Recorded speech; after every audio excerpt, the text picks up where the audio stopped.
I pretended to be a recruiter to troll a former workplace bully. A few months ago, I landed a job as a customer service rep at a company, let's call it ABC Company.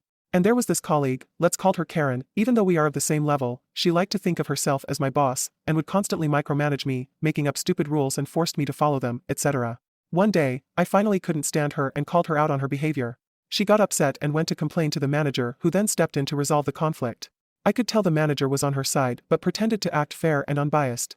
Ever since this incident, Karen would occasionally throw shades at me, be passive-aggressive at me and pass work that was supposed to be hers to me. Basically, she would do all these little things just to annoy me and make my working days unpleasant. Despite me trying to ignore her, she'd keep coming at me because she knew her friends and the manager would side with her. And then one day, she purposely found an excuse to cause another huge drama, and the manager sided with her again. I couldn't take it anymore and quit on the spot. After about 2 weeks, I was still pretty angry with how she ruined my job. I decided to at least do something to take revenge. In where I live, recruiters and HR would often approach job applicants or any individuals open to work via WhatsApp. And because based on Karen's LinkedIn profile showing she's open to work and that I have her phone number, I decided to approach her by pretending to be a recruiter by using a second phone number that I have. I approached Karen with this fake identity and told her that we were hiring a customer service rep position. I made up a job description that was similar to her current job but with slightly better compensation and benefits. Once she said she's interested, I then gave her a job application form and some customer service writing tests that I created to make it more believable.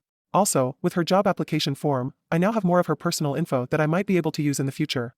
After that, I scheduled an online interview with her on the day after tomorrow. When the day of the interview arrived, I texted her about an hour before the interview saying that upon a background check, we found that she had been engaging in workplace bullying and harassment, and so, we would not move forward with her application.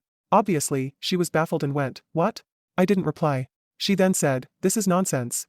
I'm gonna check with them." Again, I didn't reply. Because she's the type of person where the more you talk to her, the more she's gonna come back at you. She likes arguing.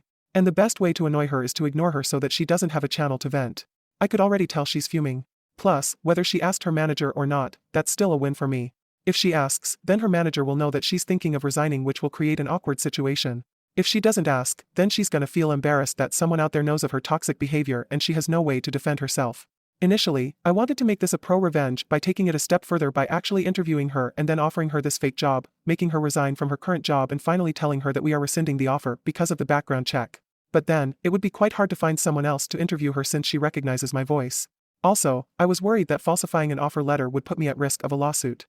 So ultimately, I decided to just take the small victory with that fake background check.